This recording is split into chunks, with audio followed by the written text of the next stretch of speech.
But Daddy, and you're listening to the Bob Culture Podcast. Nothing between the lines of the page or at a time. Forgiveness is for angels, but this angel fell out of line. That's in no second chance or redemption can be found. 'Cause you can't run the devil and the devil is running you down.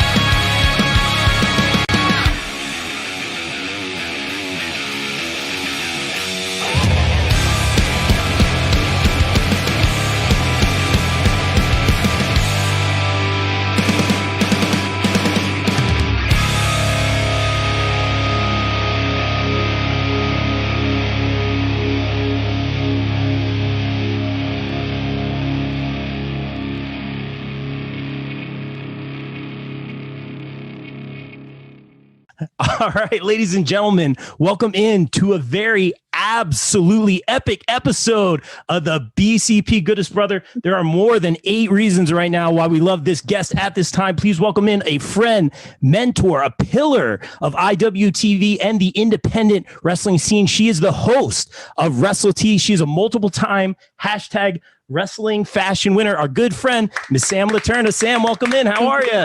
We're not worthy. I'm doing very well. I don't think I'm living up to my fashion icon status right now. Just got back from the gym, but I appreciate that. I'm flattered and I'm excited to be on.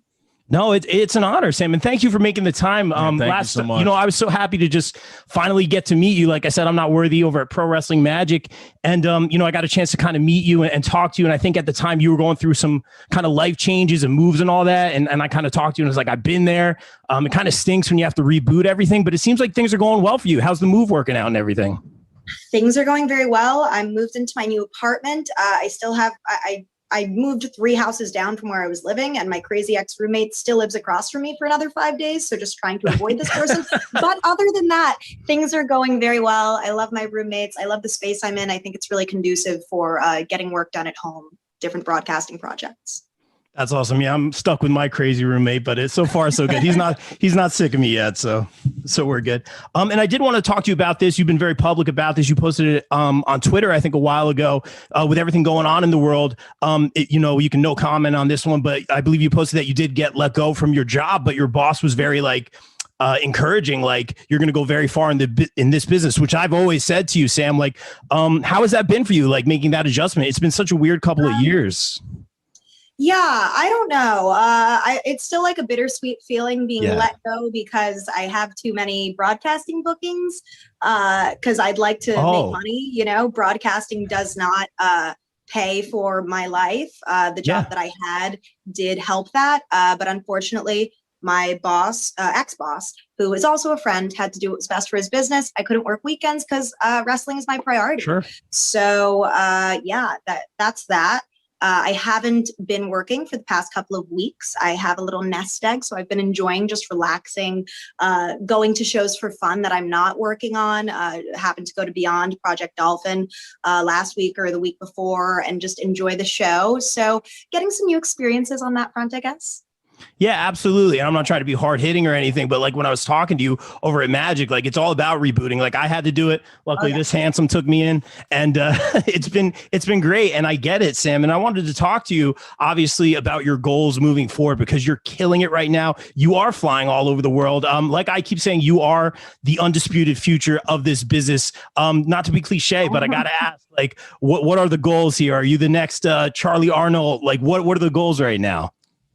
This is like really weird to say, but I have no desire to do broadcasting outside of pro wrestling. I've had people contact me for different kind of work, like covering the Tribeca Film Festival, for example, and it's just not my passion. I don't want to do it. Would I do it if it facilitated opportunities within wrestling? Yes. But my immediate goals are just to work at as many places as possible. I'm gifted to be working for 15 of like the top companies in the States right now. But I think the next logical step would be working for a place that does TV level production so that I get used to that, because my end goal is to work for a major company and get a broadcasting contract and contribute to a company in that way. Yeah, it's not a matter of if, just a matter of when and where, Sam. And I truly believe that, not just blowing you up because you're on the show here. But and Sam, I did want to ask you this. You're traveling all over, going to all these different promotions. Like you're synonymous with indie wrestling, which is really, really cool. I love seeing your path.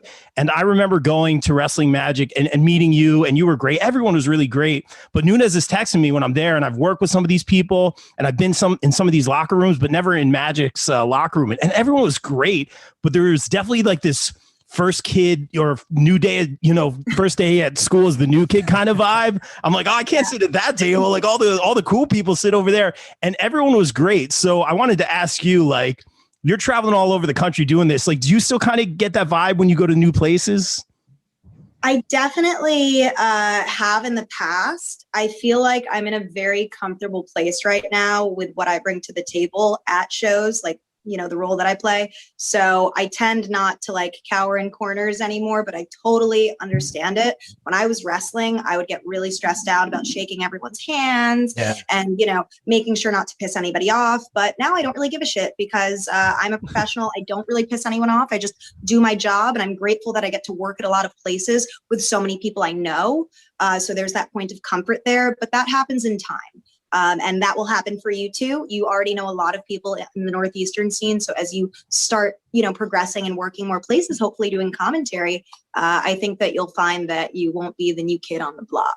You'll get more comfortable. It happens. It just takes a while. I've been doing this since 2015 and I finally feel comfortable. No, you're killing it. And it's so funny you said sitting in the corner, because I was literally sitting in a corner with my phone plugged in. I made you and I was like, dude, don't worry. Like, Pro Wrestling Magic is one of the nicest locker rooms. I love working there. Everyone just knows what their job is, performs, and it's a really safe space as well. Yeah, it was absolutely. And, shout to Jimmy Rye, who did a great job. And I was so excited to like just be on the call with you guys. It was amazing. I was so excited to meet you. You were so just very like comforting and welcoming. And I'm very funny or punny, Sam. Is that cool? And you're like, we need that, like go with that. And I think it was a good dynamic. You guys popped a couple times and I felt very welcome. So it was awesome. And then I saw you studying a lot of commentary this past week, and I had commented on some of your posts, like, who are you studying? So you actually study a lot of commentary from the past and stuff like that. So honestly, I was just watching matches in a non-critical light, but then starting in like December, January, when I delved into commentary more seriously, that's when I started just seeing what different commentary styles were progressively from like the 80s to now. And you see the stylistic changes and, what's important to get over then versus now. And for me, I'm finding that, like I said, Paul Crockett has been both a mentor to me and also just someone whose commentary just rocks play-by-play, I would say, and I'm not afraid to say it, is my weakness. I'm a color commentator right now, so getting to learn great. I respectfully disagree. Your play-by-play is pretty good, but go ahead. But I think Paul has one of the best play-by-play styles and voices in the country. So, getting to study him and also just getting to pick his brain at Beyond and WWR has been great. But I'm also a big fan of, the combo of Taz and Michael Cole, because they're opposites. Okay. So I do tend to watch that too. But yeah, it really just depends on, I go with story. What match has a good story? And then I listen to how the commentators tell that story to the audience. I love that. And Taz is one of my favorites. And it's interesting. Soup bowls, Cole. Yeah, there you go. It's interesting to me because I almost feel like, and I always say in wrestling, everyone's two people. But the first couple times I did it, or it was like hosting 80s wrestling or whatever it was, the signings, like I felt like I became a persona of myself. Like Rob Williams is this self-deprecating, like baby face, like trying to be funny kind of thing. They keep asking me to come back, which is a good thing. But do you ever kind of feel that way? Like Sam Leterna is a persona in a way, but at the same time, very true to yourself. Honestly, I think Sam Leterna is very much so Sam, real shoot name that I won't say because I don't want creepers. But if you're on Facebook with me, you're on Facebook with me. But if you're not, you're not.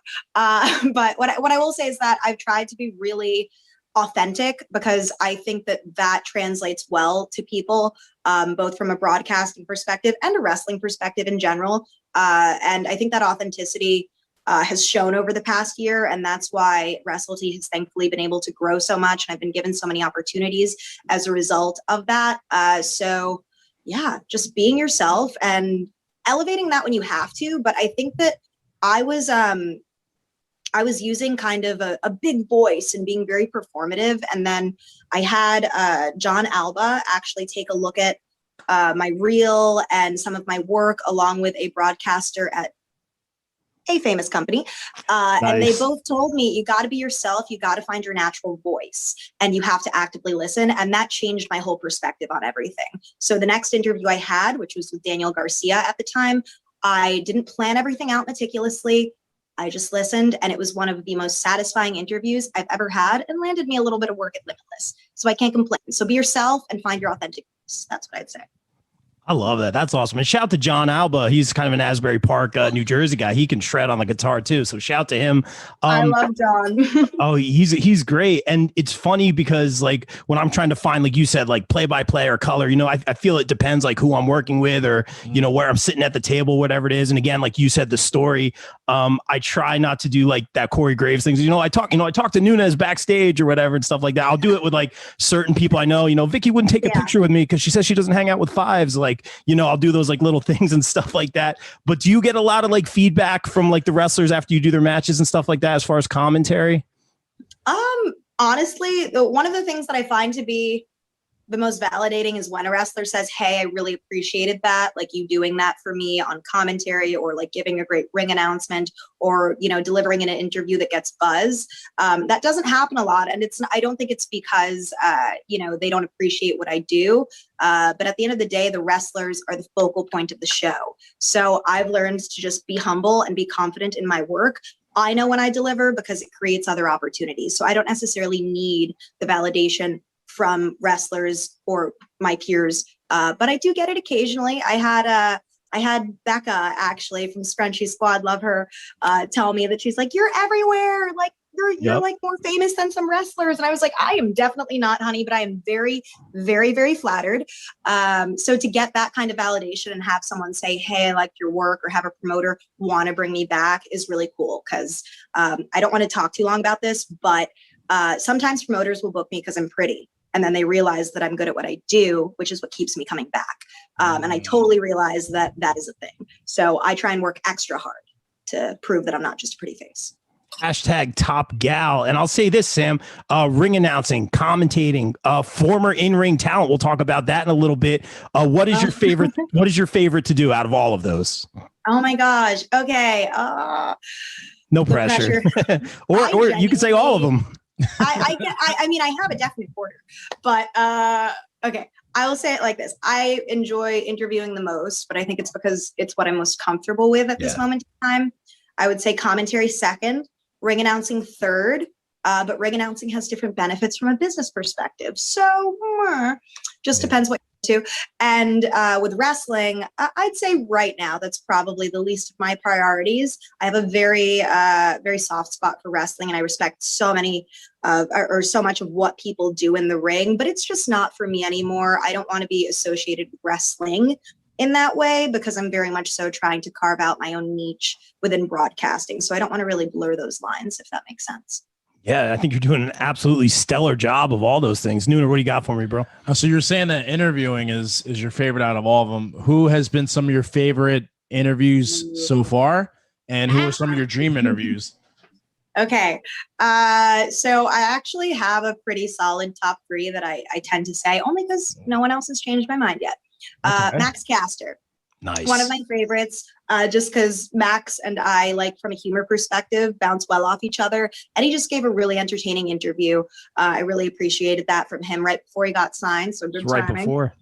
Yes. And I would say Chris Dickinson is one of my favorite people to interview, only because Chris will always sit down with me no matter what. Even if I don't air the interview, he doesn't care. He's just down. He's like, Leterna, you got anything for me? I'll do it.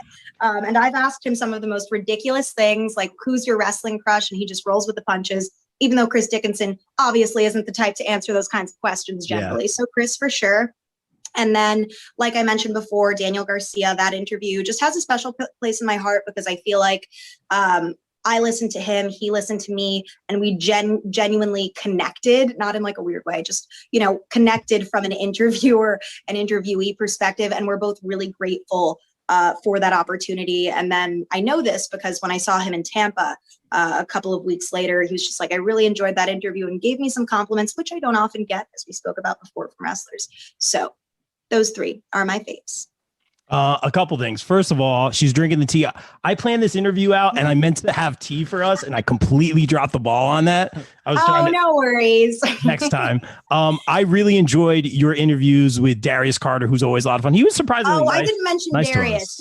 Darius is one of my favorites too. He was one of my favorite interviews on the podcast. He was. I thought he was going to kill us, but he was pretty nice. He was amazing. Yeah. And if you let him, he'll just go. And go, yes. And go and go. Yeah, exactly. Nothing gets him rattled. Yeah, that's right. Your interview with Charles Mason was very intense, man. He's fantastic in the ring. Yeah. Big fan of Charles Mason for sure. He's definitely intimidating. We happened to do the interview in something that looked like a trap house. So the ambiance was perfect for, his aura and his, persona. So I'm very grateful for him for giving me that opportunity.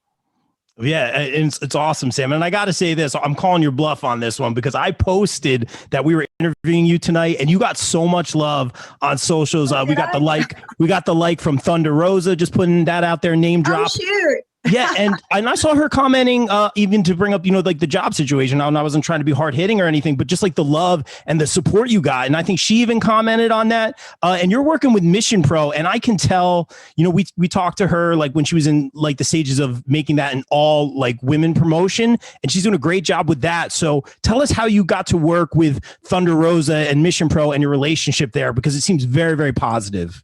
Thank you. Yeah, I would definitely agree. It's a positive relationship that I'm cultivating there at Mission Pro. I've worked 2 of their shows over the past 2 months, one this past weekend. And this whole thing came about because I was actually contacted by a sponsor who wanted to sponsor me at Mission Pro Wrestling, which was so flattering. I'm awesome. So grateful for this person, Rob. You know who you are. He's been just a fantastic sponsor, super professional, and he's been sponsoring myself and Masha Slamovich. So I get to go down there and travel with one of my best friends, have a good time, act like a fool with Masha over the weekend, and get to cultivate a relationship with a professional relationship with someone like Thunder Rosa, who's just changing the game for women's wrestling. And she's somebody that's making other women step up to the plate to become better. And that's what we need in pro wrestling. We need people who aren't concerned about, their spot being taken away, because the more you give to others, like the more it will reward you, I think, from a karmic level. And also just, you need the wheel to keep turning. As one of my trainers, Johnny Rods, would say, the wheel turns as people, progress. So her helping women on all platforms, myself, Alyssa Marino, Brittany Houtlin, all broadcasters were getting opportunities there. And then also some of the stellar ladies there, like Jasmine Allure, Renegade Twins, Masha, of course, and La Rosa Negra, who's been a star. But yeah, Mission Pro is a great place. I would recommend y'all checking it out on Title Match. Love it. Shameless promo. We're all about it, Sam. And, shout again, Thunder Rosa, who is just like the hardest working woman in the business, not just in wrestling, but for charitable stuff. She came on for the speaking out stuff, just does everything, tries to help everyone out. And I love to see her supporting you. But throwing it back, I did want to ask you this. We'll do a 2-parter here. Who on the indies would you like to interview? We always do the dream matches with the wrestlers, and then who maybe on the national TV level would you like to interview right now? Okay, so I thought you said 80s instead of indies. Oh, I mean, you could go 80s if you want. Yeah, whatever you want. No, I'm good. Indies that I want to interview right now. I've wanted to interview Lindsay Snow for a while before her injury, just because I think she's such a polarizing figure, legitimate ass. Also, I'm going to call it out because I want an interview with both of these people, Mance Warner and Matt Justice. Mance always dodges me, not in a bad way. I just think he might be a little shy outside of the ring. And Matt Justice, who I have spoken to about getting an interview. We just haven't been at the same place, but I hope that happens soon, because I think he's such a renegade in the world of pro wrestling. He reminds me of like a 70s, 80s wrestler with his attitude and his mentality. So I just want to pick his brain. And I'd say like television caliber people, always on my list is Randy Orton. It would be an absolute honor I have so much respect for what he does and all that he's been through and overcome. And I do want to interview Thunder Rosa. I think that might be definitely possible. Ooh. And you know what? It would be really cool to get a full-length interview with John Moxley. I have not had the opportunity to. I did a small bit for IWTV. I saw that. Yeah. Yeah. So just getting to do that on my platform, WrestleT, would be fantastic. Very, very cool. Nooner, what you got? So we were actually going to ask about the dog, but we saw the dog walking. Yeah, while you were answering that question. We're big dog people. Oh, dog cameo. We're all about it. Yes, that's our favorite cameo. Aww. Tell us She's about. just trying to eat my mac and cheese. I mean, that's fair, though. So tell us about the dog. Well, her name is Tata. I got her a Ta-ta. couple of months before I left to Calgary to train with Lance Storm. So she's Nice. literally been with me from the beginning Wow. of this like crazy journey. I took her to Canada when she was like 6 months old. Lance even like offered to let her come to training, which was a Whoa. no-go for me personally, but he was a fan of my dog and met her on the first day that I was out there. And she's just awesome. Brought her to a couple of shows, but she's a little bit of a wily beast. So I leave her with my mom when I travel. Oh, that's amazing. We love dogs. I want to rescue some poor soul at some point for sure. But you knew we were going to bring it up. You mentioned it, Bill, when you were on the predictions panel with us. Bill's like, "What, you trained with Lance?" So this is initially why we wanted to interview you way back when, and it was so good to finally get to meet you. But let's talk about it. What made you decide to become a wrestler at first, and then obviously getting to train with the likes of a Lance Storm? Tell us about that.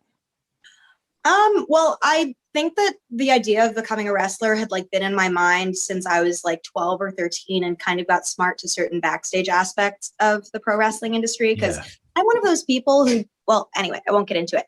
I believed the authenticity of wrestling for quite some time. Let's just say that. So I initially began training in 2015 with Johnny Rods in Brooklyn, New York, Gleason's gym, World of Unpredictable Wrestling, gotta plug them.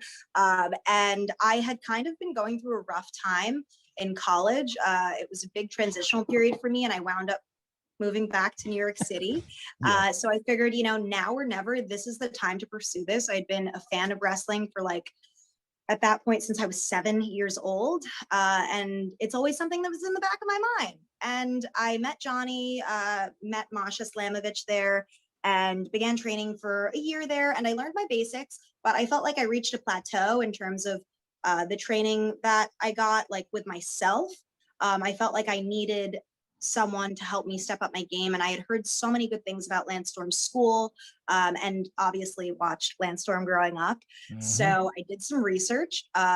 It's a very pricey school to attend. So I saved about $10,000, I kid you not, to not only go to the school, not be able to work during that time, and just fully focus on the lifestyle there, which was a blessing. And to this date, like the single greatest experience of my life, because aside from wrestling training, Lance is such a good person, and you don't often find true role models in wrestling. And even when I stopped wrestling because of injuries, and I just have a soft skull, lots of concussions, Lance was very supportive of me the whole time, and he still is. Whenever I have like an opportunity I have to ask him about, or, just something I want to bounce off him, he always, gives me what he can, even though he's like, I'm not a broadcaster, but I'll give you my opinion of how this should go. So yeah, Lance is awesome. And training in Calgary, I got to train with a couple of people who, if you watch English wrestling or British wrestling, you might know Darren Kearney from More Than Hype. He's great. He will be in the States at some point. Look him up if you don't know him, Darren Kearney. And then also Brian Pillman Jr. was in my class. So Brian and I became really good friends. We're still friends now. I'm so proud of everything he's accomplished. So getting to train with those two people who've gone on to just continue their training was really awesome. And yeah, I would recommend Lance to anybody. Do his online sessions. He doesn't have a school anymore. Oh, it's online. Oh, wow. Awesome. Yeah, he's doing online coaching, and I know a couple of people who've gotten his coaching. And they certainly get their money's worth. They'll get like 4 pages of notes and like a full hour, and he'll like stay on even past the time, because that's how much he cares and loves wrestling. So yeah. Hey, it's Lance Storm. It's worth it. That's awesome. It's good to hear that he's a good human, which I like to hear in wrestling a lot. That's the most important things for sure. But you mentioned watching Lance growing up. Who were like your guys? Who were your girls? Like who really got you fired up for wrestling? Oh my God. So when I was a kid, this is embarrassing. No, I had a please, really big look at crush this on room. like Yeah. Billy Kidman. Yeah, it's a great answer. Billy Kidman is so underrated. Yes. He should have been a way bigger so star than underrated. he was. That's a Oh yeah, great him answer. and I've Jamie always Noble were said like that. tremendous cruiserweights. Oh, he's one of and my I really favorites. enjoyed them. I would also say Randy Orton. Obviously, I've been there since the beginning. So Nice. embarrassing. I can't believe I just said that out loud. What's your But I favorite really have- variation of Orton? What's your favorite variation? You like the Legend Killer? You like Evolution Orton? All of I it? am a traditionalist, and I love Evolution Orton as well Okay. as the beginning of the Legend Killer Orton. Yes, that's my favorite I'd era. say, oh, me too. I mean, he was just such a classic heel, and the Legend Yes. Killer thing, I don't think it could have been done by anyone else, No. especially with Undertaker.